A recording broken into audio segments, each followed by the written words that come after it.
Birthdays have never been a big deal to me. The antisocial person in me often crawls into a cave to avoid the attention and phone calls.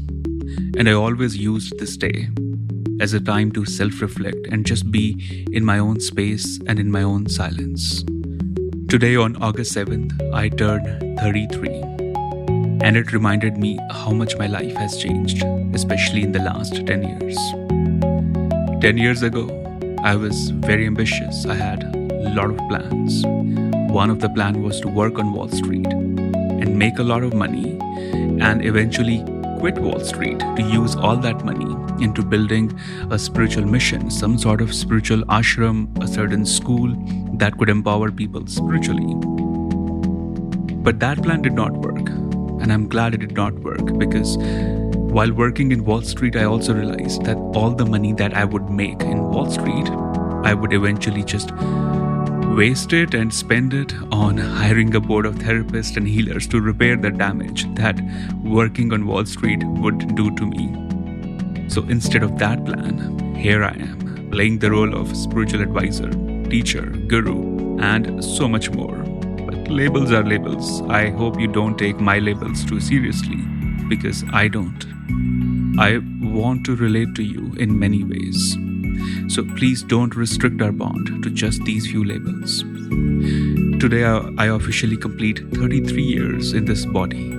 And because of that, I am inspired today to share 33 self-reflections and illusions that have unfolded for me in this journey.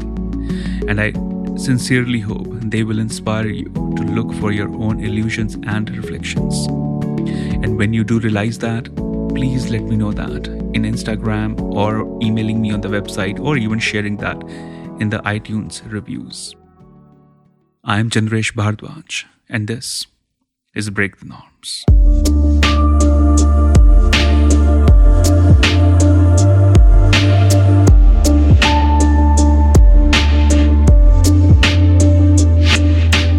Before I begin to talk about the 33 lessons, I'm inviting you to join me in Himalayas in India for this fabulous meditation retreat that I'm facilitating for the 10th year.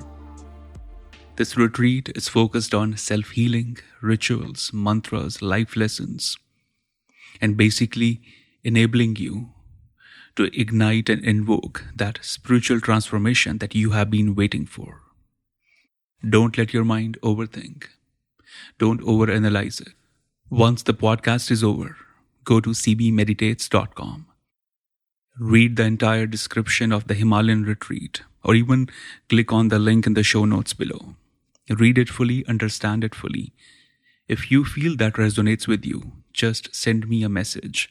And send me a message mentioning that you listened to it in this birthday podcast, because one of my gifts to you will be to make this retreat happen for you. I've always done it in the last 10 years. I will do it again. If you feel this is the retreat that you truly need to experience, let us know and we'll do all we can to make this retreat happen for you. That's a promise. As I begin to talk about the lessons, illusions, and reflections, I'm going to put all of these into numbers. So from 1 to 33, I'll share it all. And if you let me know in the comments on Instagram or on the website, I will expand on those certain topics that you want me to expand. Because if I start expanding each of these topics in this episode, it's going to take at least 33 hours of your time and my time. So we'll keep it sweet and short. And I'll try to wrap all of this up in the next 20 minutes, 30 minutes. Let's see how long it takes. Number 1, birth. Birth is a new beginning. I see it as an opportunity to fail, to hurt, to learn, to evolve, to have fun. And it's also a very sacred opportunity to wake up from a lifetime of slumber. Don't take your birth for granted. Don't take your existence for granted. And whenever you can, in all ways, honor your existence. Honor all that you are. Be grateful for all that you are. From your health to the opportunities you get, to the friends you have, to even this moment that you are able to listen to me. Be grateful for every bit of it, because the more you become aware of what's happening in the world out there are so many people who have never listened or even heard of what a podcast is. They don't even have access to clean water. They don't even have access to so many things that you and I take for granted. So I want to start this with the most important point is never ever taking your birth for granted and always showing a deep respect for your existence. Number 2, love. My first illusion of love really came from Bollywood and also Hollywood. And I thought maybe dancing, running around, possessing, demanding, that's what love is. And thankfully, as I evolved, as I went through heartbreaks and challenges and personal pains, I realized love is not a relationship. Love is not something you do. Love is something you are. Love is a state of your awareness. Love is a state of your being. And all of this has to start with self-love. If I am not indulging in any level of self-acceptance or self-love, I will not be able to experience that for others as well. In fact, right before recording this podcast, I shared this quote on my Instagram, and I wrote it just 10 minutes before starting this podcast, and here it is. Most relationships fail because unconsciously we look for a healer in our lover. Our soul is fractured and we want a messiah to make us whole. To love fully, we must heal fully. And healing at its root requires a passionate romance with courage, aloneness, and self-acceptance. So self-acceptance play a very important role if you want to dive deeper into what love really is. Because when you start to taste the root of love, you will be surprised that everything we were told what love is, it was all wrong. Number 3, seeking. Seeking does not mean that we decide in advance what we are going to look for. Seeking starts when we drop the mind. Seeking starts when we embrace the unknown. Seeking starts when we start to have this deep love for the divinity, for this higher consciousness. And the true seeking starts to happen when we stop being a seeker, because then the mind drops all its demands and its expectations. There was a point in my life when I felt I am a seeker and how beautiful that role is. And as I started to meditate, I started to understand that even being a seeker is not enough. There's still some selfishness, some chase, some rat race happening in being a seeker. And I started to shift from being a seeker to being a witness. And this is what I've been sharing with my students and clients for all these years. That it's good to be a seeker. It's a great start. It's almost a start with love, self-compassion, and curiosity. But after a certain point, you let go of being a seeker and you become absolute witness of who you are. Because spiritual growth is the ability to cultivate your sense of being a witness. The more you become a witness, the more you grow spiritually. Number 4, sadness. I always feel sadness is so misunderstood. And I think if you have children, teach them not to hate your sadness. When I was a child, I was clearly told by people around me that don't be sad, it's not good. Being sad is not attractive. And I avoided being sad. But as I started to grow aware, as I started to become more meditative, I realized sadness is not a bad thing. Especially if that sadness gives you the courage to reflect. If that sadness gives you the courage to change things. If that sadness inspires you to shift your awareness, that sadness is not bad. Sadness comes in many forms. Sometimes it inspires you, sometimes it drains you. Sometimes it takes you into places where you don't want to go. But if you are a meditator, you can extract a lot of good out of that sadness. But suppressing the sadness or hiding it is never the solution. If you have kids and when they feel sad, don't stop them from being sad. In fact, encourage them to understand why this sadness is coming. What is it teaching them? And hopefully, that sadness will not only teach them, but will also help you evolve and grow in your own way. And if you were feeling sad today or in the last 7 days, take a pause right now. Pause the podcast and just reflect upon why exactly you were feeling sad. Was it a beautiful sadness? Was it a depressing and ugly looking sadness? And if that's the case, why do you feel so? I want you to build a very healthy relationship with your sadness, because that's going to be game changer, my friend.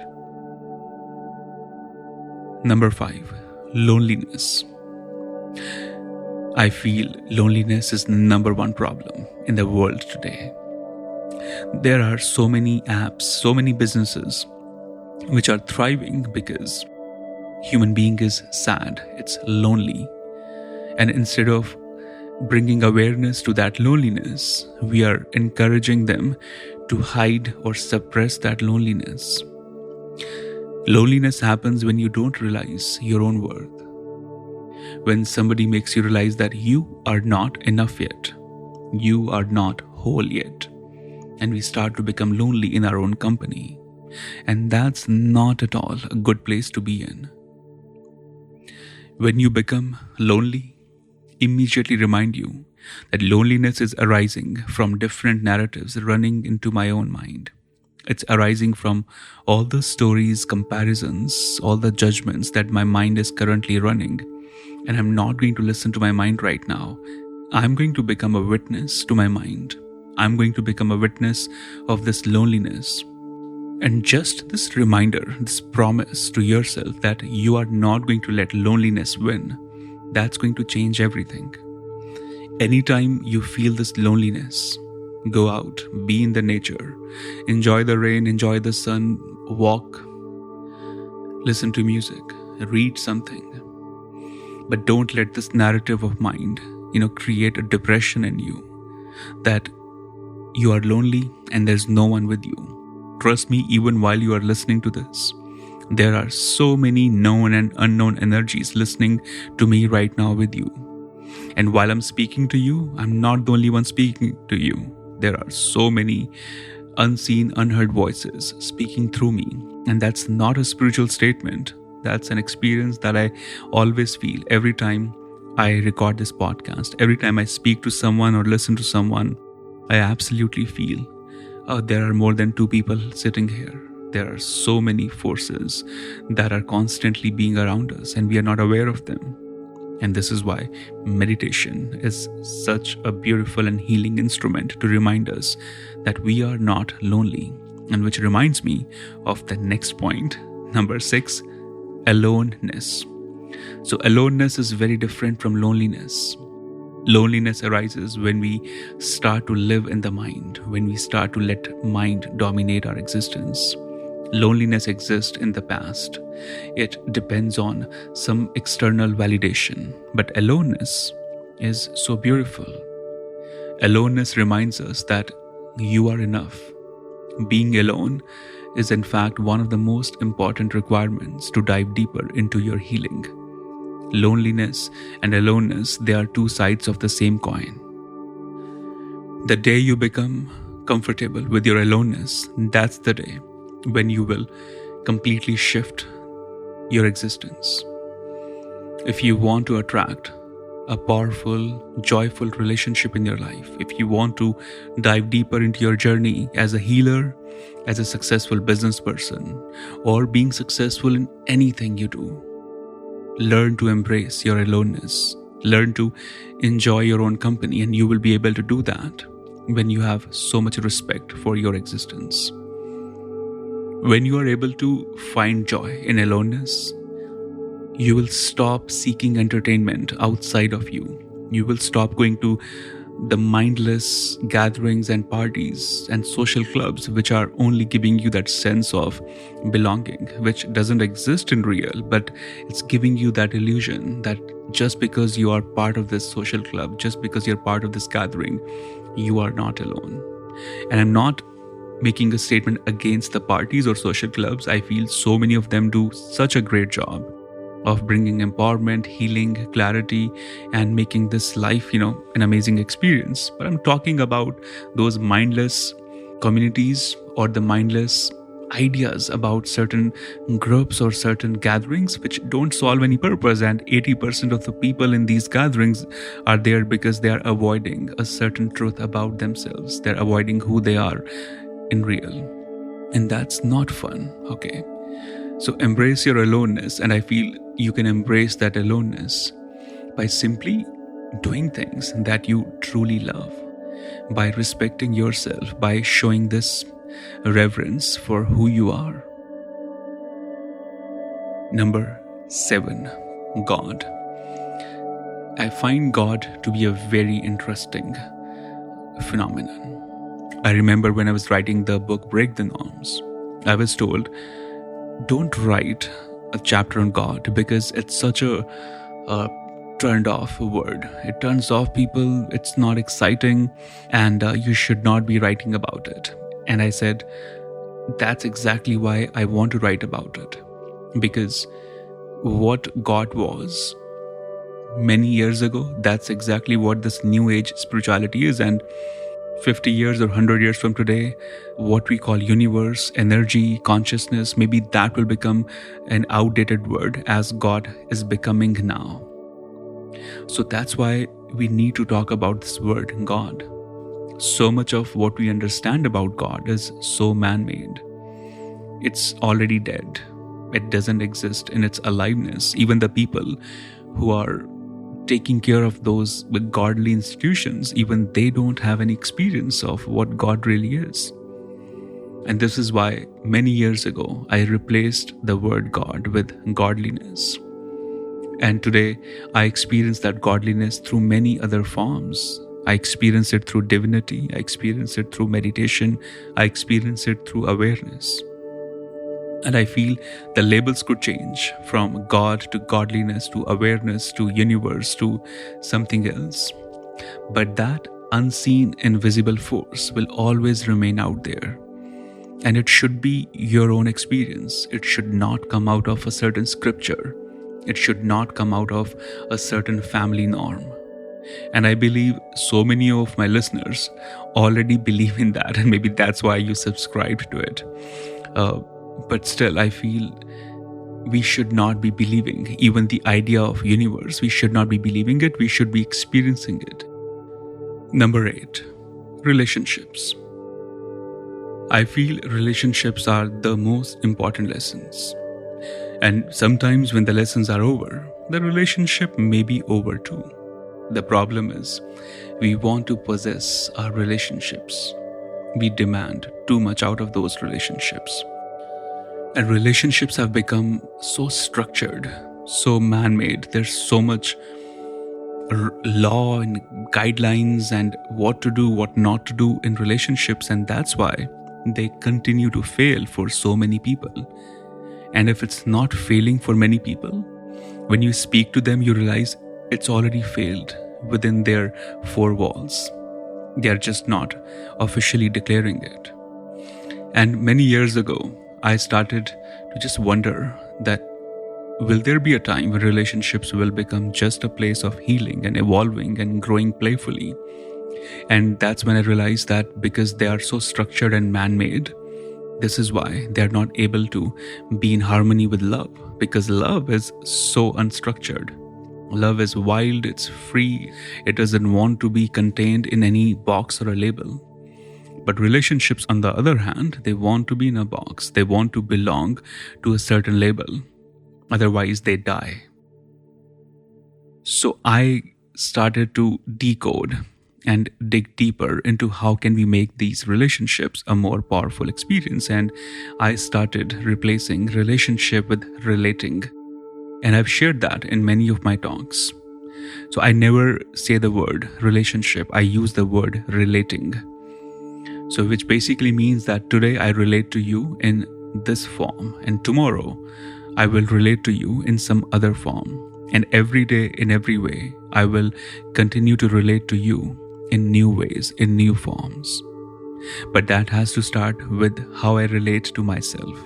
If I relate to myself as this spiritual teacher every day, trust me, I will be absolutely dead in my energy. If I relate to myself in a new way, in every day, that's how I can be inspired. That's how I can truly offer my best to not only you, but to others as well. So, any relationship you are in right now, meditate for a while on it and ask yourself, when was the last time that you started relating to that person in a new way? And if you were relating to that person in a new way, for how long you were able to continue with it? And then take time to meditate on how do you relate to yourself, because I'm sure you play so many roles to so many people, right? The role of being a friend, the role of being a mother, father, husband, wife. We all play so many roles. But what are the roles that you're playing with yourself, and are you doing enough justice with those roles? Play all those roles with complete devotion, but don't become your roles, because then you will lose the biggest role of your life, which is to just be in awareness, just become that awareness. So drop the relationships and embrace relating, because that could be a solution to all the conflicts and dramas that are happening in your relationships. Number 9, friends. A good friend is a rare breed. If you have one, hold on to it. Call them today, send them a text that you love them, that you appreciate their presence in your life. I'm sure so many of you have already heard about my best friend that I lost many years ago. And he was such an instrument in bringing this realization in my life that everything is temporary, nothing is permanent. And when he left the world, he inspired me to make the most of my existence, to make the most of my life. And today, all the friends I have, I cherish each one of them. I value each one of them, because I truly feel that a good friendship could bring you the most magical moments of your life. It could become the most important reason of your daily existence, of your daily, joy and happiness. Number 10, Mother Nature. I feel if I have to choose one healer in my life, that would be Mother Nature. Anytime I'm feeling anxious, depressed, sad, angry, I go out in nature and I come back as a different person. I always say Mother Nature is a forgotten shrine. When you meditate in the Mother Nature, it starts to heal you, it starts to guide you. The more you build your connection with Mother Nature, the more you will start to realize all the power that you hold within you. So this week, take a moment to just be in the nature around you. And every year, take some time to just spend a day, a weekend in the nature. Do nothing there. Drop your phones, drop the books, and just be there. Just sit there, meditate, absorb the breeze, absorb what amazing flowers, trees, mountains, rivers, and all these powerful things that Mother Nature continues to build for us. Number 11, anxiety and anger. I'm keeping this two together in this point because I feel anytime anxiety or anger shows up, we start to hate it, or we are not able to have any control over it. And when we go to a therapist, when we go to certain spiritual teachers, they give you a reaction that anxiety or anger, oh my God, that's so terrible. And you're like, yeah, of course, I already know it's terrible. Thank you for making me even more, guilty about it. My experience with anger and anxiety has been very interesting. I mean, there was a point in my life I consistently was angry with just things happening in society out there. I always had problems with authority. And this anger would cause me anxiety, or sometimes anxiety would cause me anger. And that's where Tantra started to heal me in a very deeper way, because Tantra taught me something that I never ever thought about my anger or anxiety. So Tantra says, anytime you are angry or anxious, don't suppress that anger. Don't hate that anger. Don't start to fight with that anger, because so many of us are doing that. And then we tell ourselves we don't want to be angry again. We don't want to be anxious again. But again, the same situation repeats itself, and we are again anxious, again angry. So here's what I would recommend that truly unfolded my relationship with my anger and anxiety in the last 10 years. Anytime I come across anger or anxiety, I take a pause and I observe and witness, what is it that's making me angry? What is it that's making me anxious right now? And if I don't find the answer in that moment, I would reflect again on it in the night meditation. Again, in the morning meditation, I would reflect on it.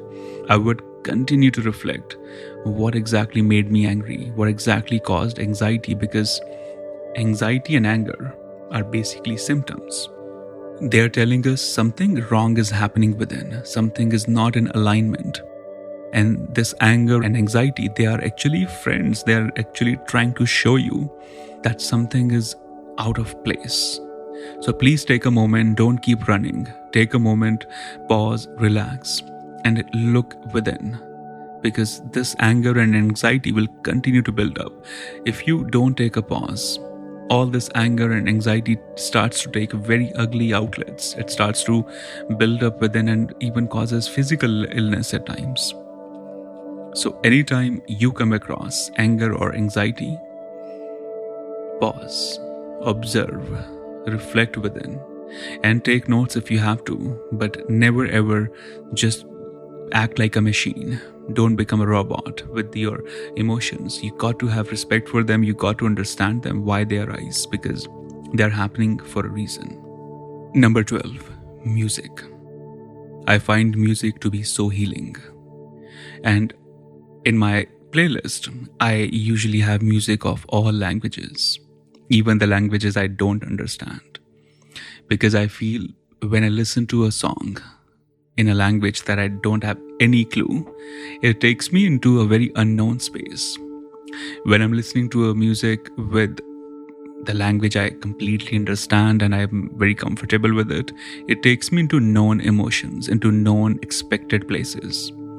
But listening to a background score which has no lyrics, listening to a song with absolutely foreign language, it takes me to unknown, and that becomes very healing. So if you have not experimented with music or just background score from certain TV show or music or a movie, give it a shot. I think you will find it interesting. Number 13, Guru. If you have been following my work for even 3 months, 2 months, or even a month, you would know that I have absolutely deep respect for the guru-student relationship.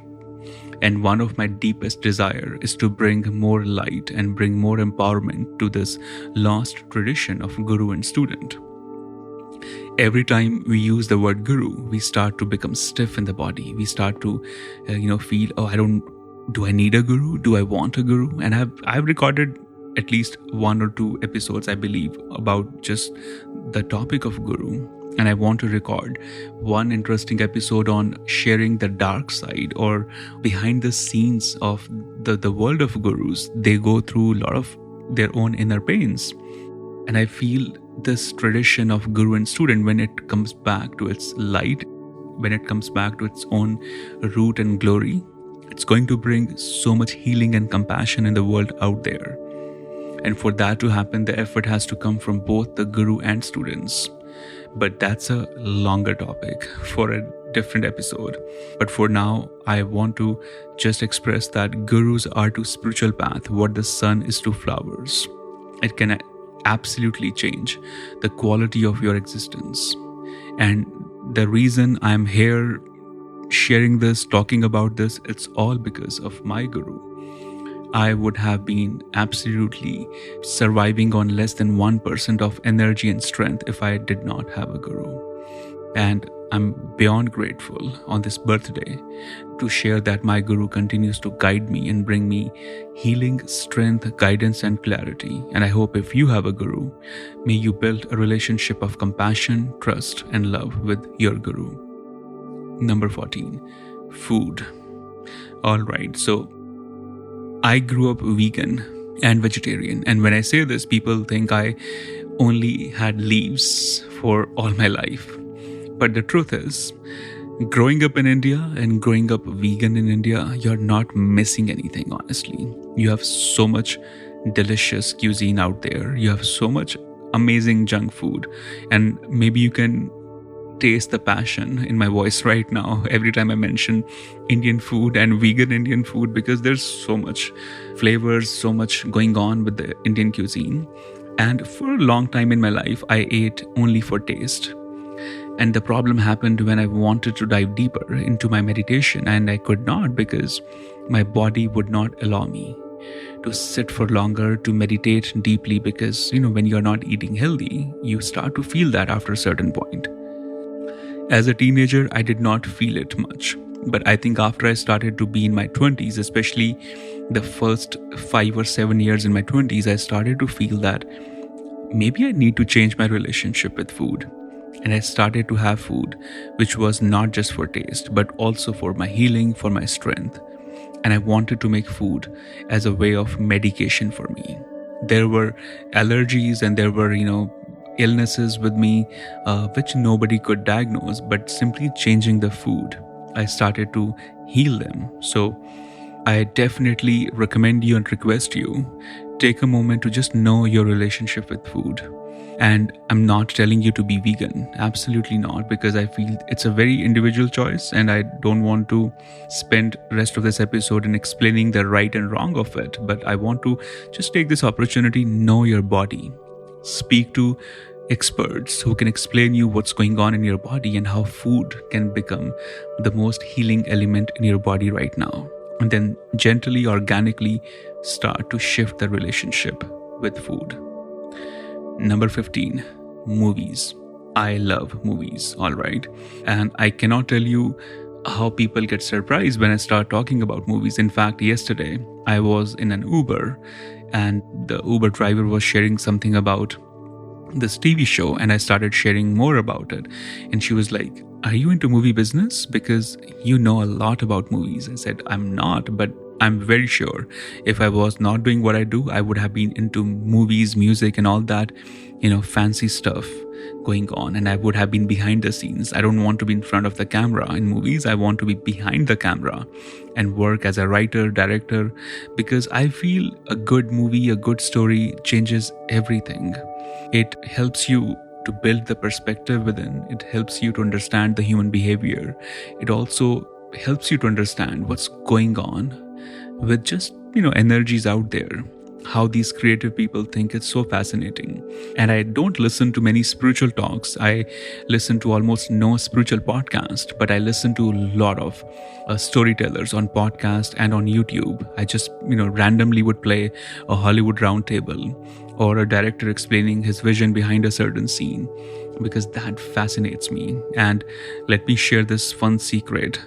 When I was in 2nd grade in India, I used to write scripts. You heard it right.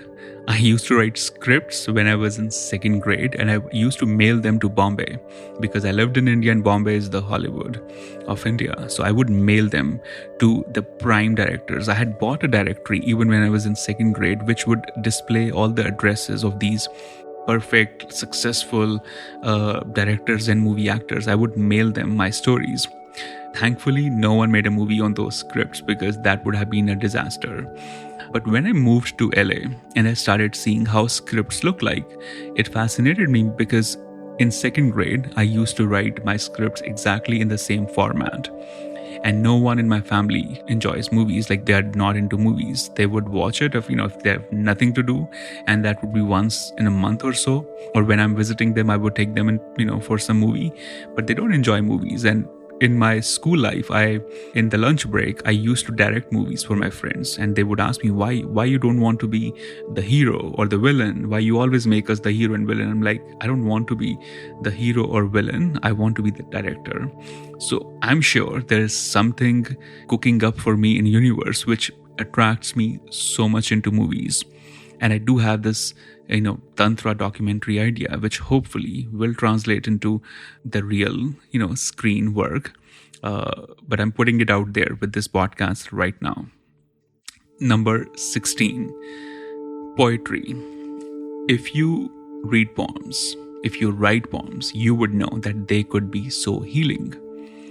I don't even know when or why I started writing them, but I fully remember they were, and they still are, the most healing outlet for me. And I was sitting with Dad a few weeks ago in New York, and he was telling me that he reminded me actually that I once visited my grandfather's student when I was in high school, and I wanted to show him my poetry, which I used to write extensively. And he read it, and he told my father that I like that Chandresh is following his grandfather's footsteps and he's writing poetry, but I don't think he's writing in the right way. And my father asked why do you say so? And he said he doesn't follow any rules. But his grandpa was so much into, he was almost a perfectionist, and that's why he was the editor of so many poetry books, and that's why we still celebrate his work. But Chandresh doesn't follow any rules, and I don't think that's a good thing. And I never knew this, but that's the feedback he gave to my father, and I got to know it just a few days ago, and I was so happy, because I know deep down my grandfather would be happy that I'm not following any rules, because he didn't follow many rules. He followed rules in poetry for sure, but he did not follow a lot of rules in other aspects, and I would share that in some episode for sure. But I'm glad that I wrote poetry with no rules, no norms, because I feel, what's a poem if it's following a certain structure, a certain norm, or a certain guideline? And I'm not writing to please anyone. I'm not writing to, get it out in a book. I'm just writing for my own fun. I'm writing for my own existence. And if there's, anyone I'm writing for, then it would be the divinity. That's, what my poetry is always dedicated to. So if you are into poetry, honor it, celebrate it. And if you're not into it, try to take out a few minutes every week to just absorb the work of certain poets, because I truly feel they could be very healing to you. Number 17, marriage. I have written about it. I have not recorded a podcast about it, but I will at some point. I want to say a lot about it, but in few lines I would say, don't let marriage interfere with the love and friendship that you both share for each other. I truly feel marriage is a social obligation. And I don't say it that it's a social obligation for everyone out there. There are many couples that I know who have a very healing and joyful relationship, but it's not because they're married, but it's because they have forgotten, or they have released that bondage, that possessiveness that comes with marriage. There are so many laws, guidelines, obligations that marriage comes with, and I feel very soon it starts to deplete the love that you both will share. Because the more I talk with people who have been married or who want to get married, I don't get convinced by the reasoning they give, because the reasoning has so much fear, insecurity, possessiveness. But that's a topic for a different day. For now, I would only say, if you're planning to get married, know the reasons. Why do you want to get married? Is it a certain obligation? Is it out of love? And if it's out of love, do you feel the love will multiply with marriage? What would happen to your love if you don't get married? And the reason I'm mentioning all of this, because I feel you should be absolutely aware and conscious before you move into this bond with your partner. All right. Number 18, babies. So I thought, I'm talking about marriage, let's also bring in babies here, because my perspective on babies, children, newborn children have always been very clear, but in the last 10 years, it has become more clear than ever. And My perspective is that when you conceive them and raise them, do it consciously and responsibly. So many of my friends have children. So many of my students or clients have children, and not all of them, but many of them are frustrated with their children. And they have so much love for the children, of course. I mean, who wouldn't love a little baby, right? They have love for them, but they're also frustrated. And the frustration comes from the lack of this response, the lack of this awareness. They were not ready for this responsibility. And for many of them, it just happened. And for others, they were planning in their own way, but that planning was on the physical level. On a spiritual and emotional level, there was no planning. And that hurts me and that breaks my heart, because you are bringing a life in the world. You should do it in the most respectful and conscious way. Don't just have children because the biological clock is ticking. Don't just have children because you have to do it. Don't just have them because that's what your family is asking you to do it. Have children because you feel this is the highest expression of your love, and you want to devote the next 20 years of your life to raise that energy, to raise that life in the most perfect way. Because if you are not ready to invest yourself emotionally, spiritually, and to some extent financially as well for the next 20 years at least, then you're not ready for it. So do it when you feel you are absolutely, joyfully ready and receptive for this sacred responsibility. Number 19, happiness. Stop looking for happiness in the wrong places. We all look for happiness in a certain job, in a certain human, in a certain event, certain experience, certain book, or even certain podcast or YouTube. Do not look for happiness in all those external sources. Look for happiness within. And I know it's such a cliche statement now, but the truth is, the ultimate happiness will only come from within. When you start to honor your existence, when you start to dive deeper into your own meaning of life, you will start to feel happy. So do something every day that brings you joy, simply because this is who you are, simply because that's what you are designed to do. Do something for your happiness every day. Number 20, meditation. I can continue to say so much about meditation for the rest of my life, because for me, meditation completely changed my existence. I started to meditate with very different intentions than what most people start to meditate. I come across people who are meditating and they do it because they want to experience bliss, peace, and joy, relaxation. But I started to meditate because I wanted to become enlightened in my third eye, because growing up in India, you watch a lot of spiritual movies and documentaries, and growing up in a family of gurus, of course, you keep hearing the power of meditation and enlightenment. And I started to meditate only and only for one thing, that I wanted to be enlightened. I wanted to open my third eye and do things that no one can imagine. In a way, now I feel I was trying to become my own superhero. That was my way of going into the zone of Harry Potter or Spider-Man. And I still remember I was in third grade or second grade, and there was this lady guru in our town. And my friend, whose father was a very influential man, he had a private meeting with this lady guru, and he said, she gave me a mantra.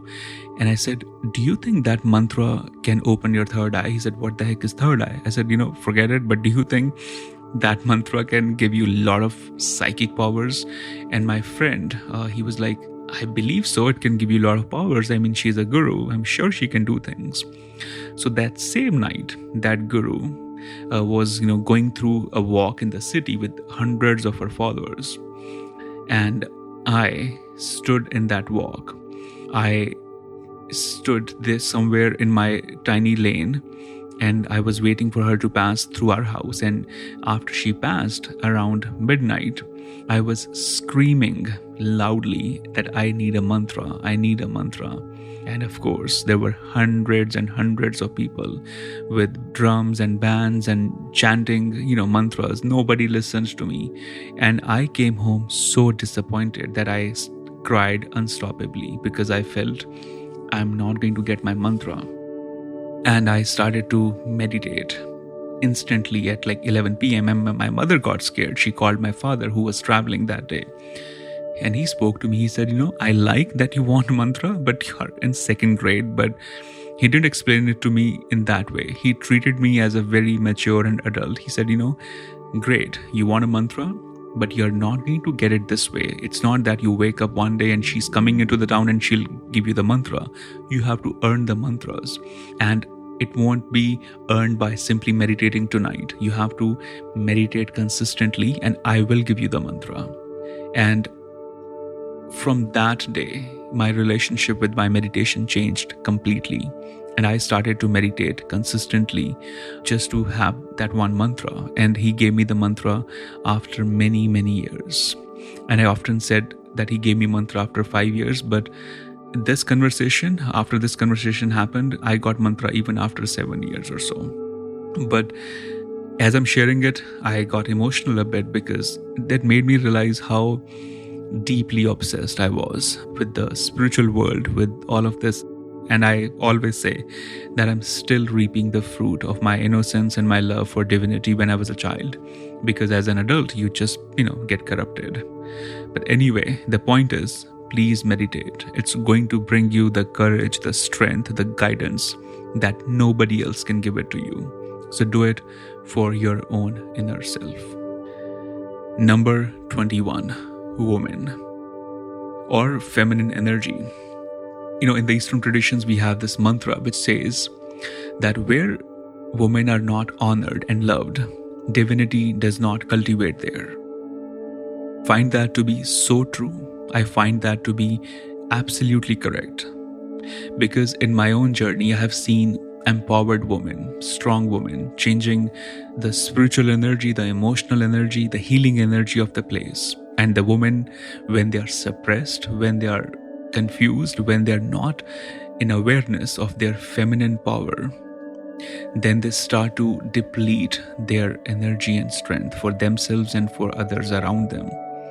So if you are a woman and you're listening to this, I want you to know that you have so much healing, so much strength within you, but you have to embrace that divine feminine within you. And that divine feminine has to be your own unique individual experience. Don't make it as a competition to masculine. Don't make it about a certain race, a certain benchmark that you need to achieve. Being a feminine is such a sacred, evolving experience, and you have to embrace it fully within. And I promise, within next 1 month or 2 months, I am going to record a Divine Feminine podcast, because it's a topic that truly brings me a lot of warmth, and I want to do my bit to contribute toward Divine Feminine. Number 22, men. I feel men are stuck in the trap of playing the masculine, the strong masculine for society. And it's time we release men from this masculine suppression. It's time that we tell men that it's okay to cry, it's okay to be vulnerable, it's okay to be soft at times. Growing up in India, or even moving from India to New York, I realized that there were many emotions that I would not express fully. There were many emotions I would hold back simply because I had heard that men don't do this. Men don't express themselves this way. And I don't know when it started to happen, but I know poetry, meditation, a mix of bunch of other situations started to open me up. And today, I'm very happy to say that I come across many men who want to become more conscious, who are becoming conscious every day. And if you come across a man who's willing to become aware and conscious, help them, join them, do whatever it takes to bring them out of that masculine suppression. Because when we are fully aware of the masculine and feminine within, only then we can contribute to the collective consciousness. And if you are a man, encourage and empower the woman around you, because her liberation is going to lead to your liberation. If the women in your life are not liberated, then you are not going to experience the ultimate liberation. As a man, we are so strongly connected with the feminine, and I feel we need to do this honor by releasing the women from our own expectations and demands and let them be just the wild divine feminine they are destined to be, and stop controlling them, because that's the way our collective consciousness is going to be healed. Number 23, religion. I genuinely feel that religion was created with intention to awaken people, with intention to liberate people, but it ended up putting the world into a deep sleep. Now, I don't want to use the word religion in itself, but there are caretakers of religions who start to destroy the teachings. But then there are also teachers and leaders of certain religion who do such a great job in bringing awareness and right, healing and love through that religion. So this one is for honoring and respecting those teachers and leaders who are doing such a great job with their religion. And I want you to know, don't let one person or a bunch of people define a certain religion for you. Get to know the root of that religion, get to know the good people in that religion, because there are always certain good people who are trying to do their best. Number 24, desire. So I've recorded a podcast on it, and I want you to know, never ever judge your desires, but understand your desires from a root level. Are your desires conscious, or are they impulsive? Are they coming from ego, or are they coming from a present moment awareness? The more you understand your desires, the more you will be able to make the most of your existence. So if you have a desire, don't judge it, and just get to know if it's conscious or impulsive, and life will never be the same for you. Number 25, travel. Do it at least twice a year, and travel to places that challenge your perspective. Travel to places which bring you creativity, inspiration, and joy and happiness, because if you don't travel, you will never understand how the world moves. You will never understand some of the most beautiful stories and cultures that our world consists of. So do yourself a favor, at least try to travel twice a year. 26, acceptance. Please know that you are free to live a life that others don't understand. The more you accept yourself, the more others will understand your path. And acceptance is the number one step toward cultivating a path of healing and transformation. Number 27, purpose. I'm going to say it. Purpose is overrated, because in the last probably more than 10 years, I have understood and realized very closely that life is a purposeless play of different cosmic spiritual forces. And when we start to interfere in our purpose, it starts to go into the wrong directions.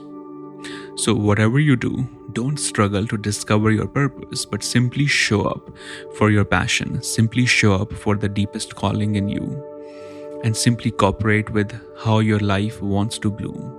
When you relax and when you let your life play out, your purpose will show up in the most amazing, organic way. Number 28, awareness. Have this intention every day that whatever you do, you will do it with complete awareness. Whatever you experience, you will experience it with complete awareness. If I have done anything consistently in the last 10 years, it's my intention to live life with complete awareness. It's to love with complete awareness. And I can tell you my quality of life and love has shifted tremendously by simply bringing more awareness in my life. And I'm going to record a meditation soon with just all about awareness. Number 29, sex. So sex is first step toward a higher consciousness. But there are countless other steps, so don't get stuck only on sex. Release yourself from this one element so that you can experience the rest of higher and powerful experiences waiting for you. Sex is the sacred exchange of energy, and if you are exchanging this energy in any impulsive way, in any way that's not aware, evolving, or conscious, you got to take a pause and reflect upon your choices, because we become whom we sleep with. Number 30, spirituality. Spirituality will remain a borrowed knowledge until we start to cultivate our own experience of spirituality. There's nothing wrong with borrowing it, but just remember that you must cultivate your own version of it. Number 31, enlightenment. There is so much written and said about enlightenment, and I'm going to just say that enlightenment is not any search. It's not a race from point A to B, but enlightenment is simply a realization that you are absolutely enough. You don't need to seek it out there. It's all within you. Enlightenment is the realization that you are not moving from imperfection to perfection in this life. You are moving from perfection to perfection.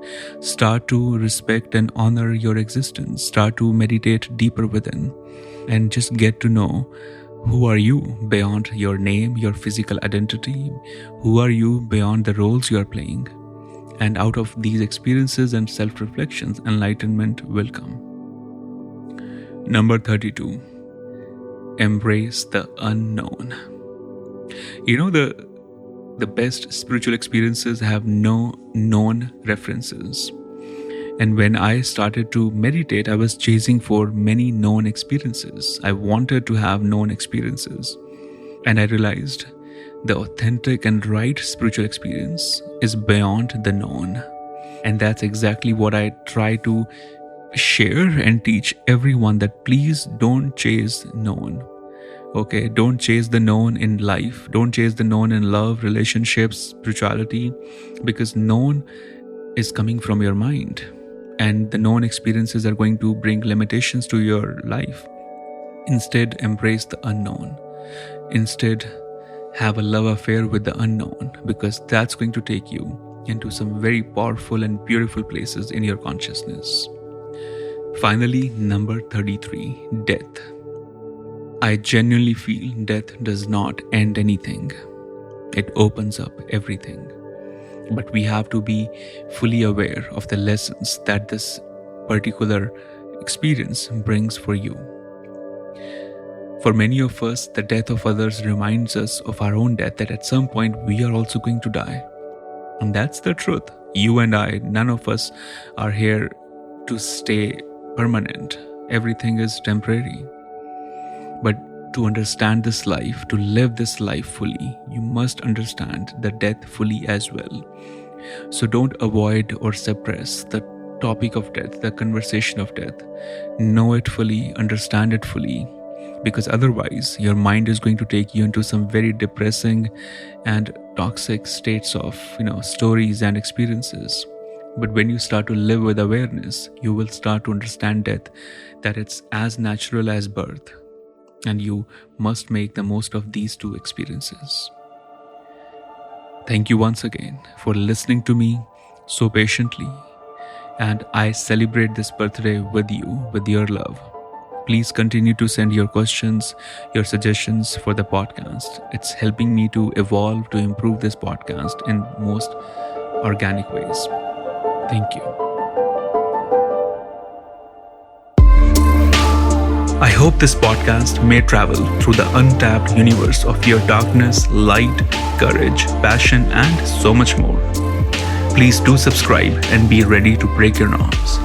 I am so excited and very honored to be part of your sacred journey through this podcast.